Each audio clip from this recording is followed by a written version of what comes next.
tiga tujuh kan. Itu standard orang kita lah ya. Standard kita 37. 37 tu besar ke tuan-tuan? Ini sekaki, dua kaki, tiga kaki. Ya. 37 itu sebenarnya masuk ke dalam, ya, kalau dikaburkan dengan kotak yang kita buat masuk tu, dia dah tolak sekaki dah. Tinggal dua kaki je. Dua kaki je. Itu kita kata besar ke? Ya, kalau kita tidur kat rumah kan, bila kita kan yang kita buat biasa saiz macam mana 10 kali 12. Besar sikit 14. Itu pun kita kata kecil. Walah, rimasnya tidur bilik ni. Alah tidur dekat kawasan ruang tamu je. Mana ada kita tidur dalam bilik kan itu. Itu pun kita rasa Melayunya kata apa? Sumpah lah bilik ni kecil. Tidur kat luar lah, macam besar ya, baru kuati. Ya. Bayangkan itu kuburnya.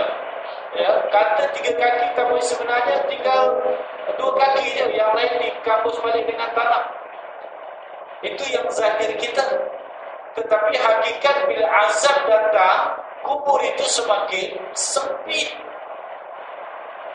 Ya, meranakkan tulang-tulang kita, bertemu tulang.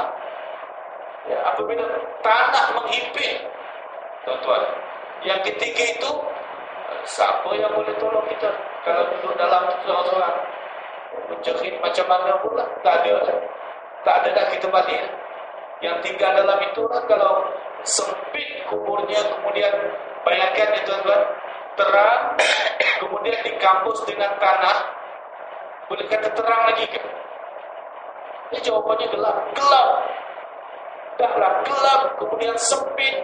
Kalau azab kubur itu disempitkan lagi kubur kita, diranakkan tulang-tulang kita. Ya, itu belum lagi cerita tentang seekor ular, ya, yang diberi peranan untuk mendekati mereka yang tidak berdisiplin dalam solatnya, tak sembahyang. Yang diceritakan yang kepalanya besar itu ular menjadi teman yang tugasnya menyiksa kita sehingga menanti hari kiamat. Ya. Nak tunggu 24 jam sampai ke petang, malam tu pun dah pening dah. Bayangkan kalau sepanjang kita berada di kubur teman kita ular ini. Ya. Teman kita binatang-binatang tertentu yang tidak pernah kita nampak di muka bumi menjadi teman kita. Apa. Sebab itu cerita kiamat ni penting untuk didengar, supaya kita sedar kita ni ada satu alam kita nak pergi nanti, alam kubur. Dan selesai alam kubur, barulah kita pergi kepada alam yang akhir, namanya alam akhirat. Inilah yang kita bincang.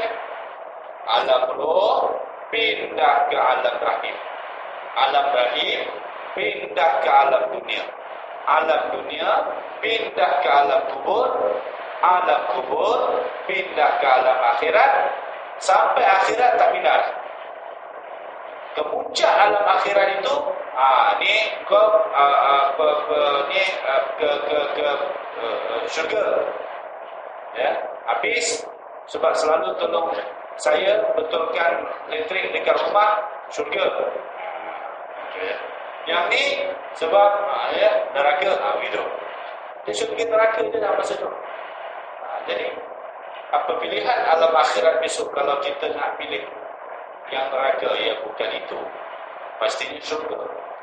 Maka syurga itu dia kena bermula di dunia ini.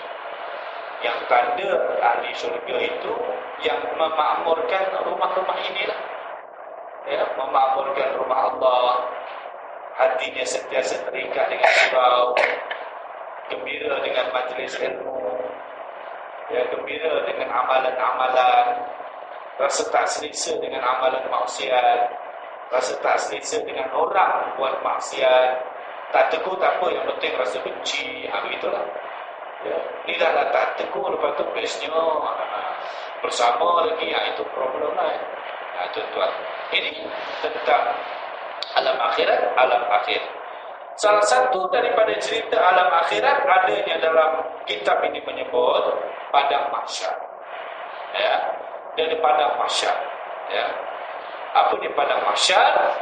Tempat perhimpunan sekalian manusia setelah dihidupkan kembali oleh Allah, dan setelah mereka keluar dari kubur-kuburnya seperti cendawan tumbuk rumputnya.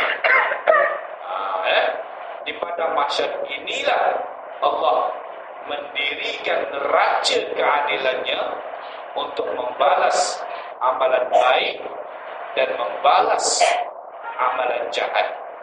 Ini iman ya tuan-tuan. Bila cerita macam ni, opoyosi, itu. Kalau sebut saja opoyosi, kami. Sebab salah satu perkara yang akan berlaku dalam alam akhirat adanya padang mahsyar. Padang mahsyar ini disebut, tapi ada banyak lagi. Ya, antaranya titian sirat. Ya. Adanya nanti kita berada ketika di padang mahsyar ini dalam keadaan resah gelisah, sebab semua manusia dah hidup berkumpul di padang mahsyar itu, dah terlalu ramai untuk menanti Allah panggil untuk dibicara. Ya, untuk dibicara, dipanggil satu-satu, panggil depan. Bagaimana perbicaraan Allah? Ada pendakwa ke, ada pembela ke, ada hakimnya ke? Allahu a'lam. Yang penting akan berlaku keadilan Allah. Yang kalau kita masuk syurga, kita masuk syurga kerana rahmat Allah. Dan kalau masuk neraka itu kerana keadilan Allah. Kenapa kata masuk syurga itu rahmat Allah? Wa in ta'uddu ni'matallahi la tuhsuha. Kalau nak kira nikmat yang Allah beri kepada kita, ya, banding dengan apa yang Allah balas nanti untuk kita, tak sama.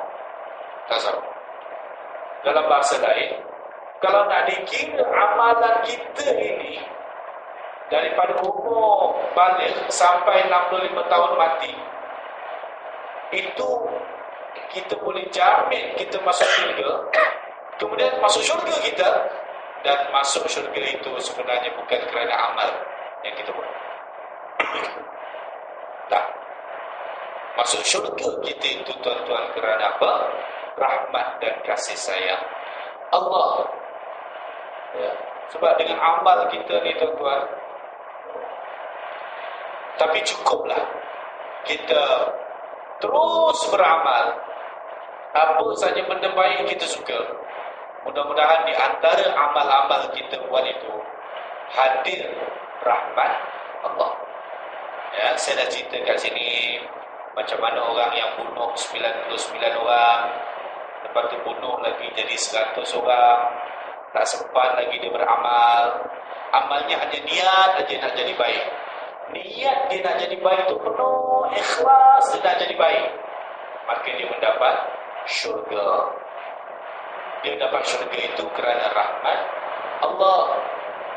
Ada perempuan pelacur, ya, tak adalah untuknya melainkan neraka, tapi kerana dia memberi minum kepada anjing yang sedang dahaga, ya, kemudian diberi minum anjing yang dahaga itu, lepas itu Allah janjikan untuk dia syurga dia.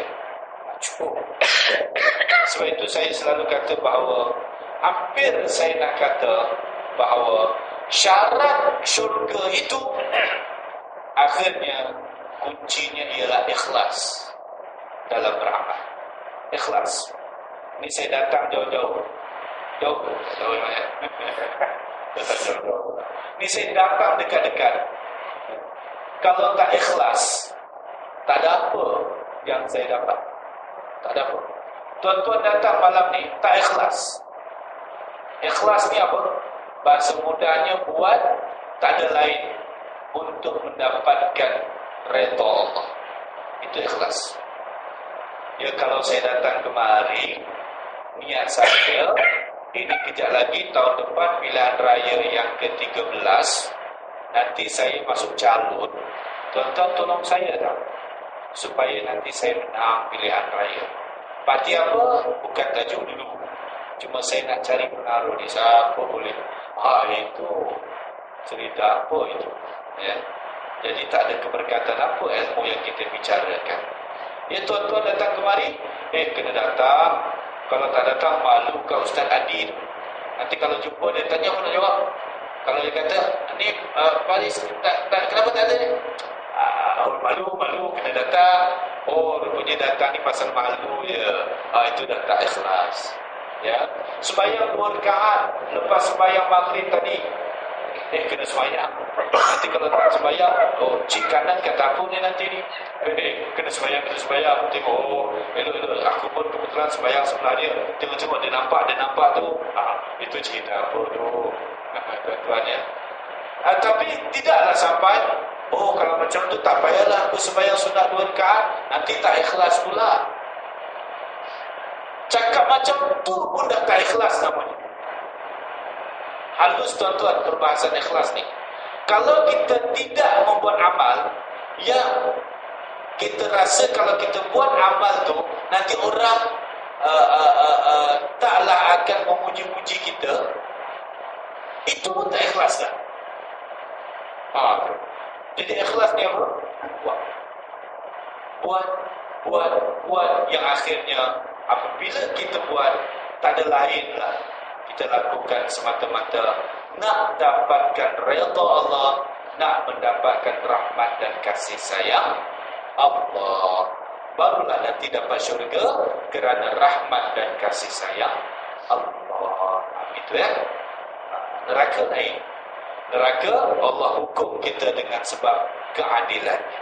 Jadi pada mahsyar itu tuan-tuan, pada mahsyar inilah Allah akan mendirikan raja keadilan, membalas amalan baik dan jahat.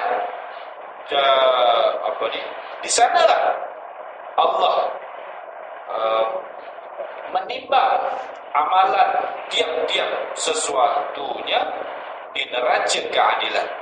Siapa yang berat amal kebajikan dari kejahatan, ia akan dibalas masuk syurga. Tetapi siapa-siapa yang berat amal kejahatan, ia akan dihukum dan dimasuk neraka. Buatlah amalan kebajikan, mudah-mudahan mendapat syurga. Apa dalilnya? May ya'mal mithqala dzarratin khairan yarah, may ya'mal mithqala dzarratin syarran yarah. Siapa yang buat amal sebesar zarah kebaikan, maknanya siapa buat amal sedikit yang baik, buat amal baik sedikit je, sikit sangat dia buat amal baik, pasti akan Allah nampakkan dan boleh tengok. Dan kalau kita buat amal jahat sikit je, ya, juga nanti Allah akan tunjukkan, Allah akan nampakkan. Tuan-tuan, ini yang penting sangat. Kalau kita buat amal tak baik, cepat-cepat istighfar. Kalau amal tak baik itu sifatnya dosa besar, istighfar kepada Allah dan taubat dengan taubat nasuha. Astaghfirullahalazim. Istighfarlah kepada Allah, taubat nasuha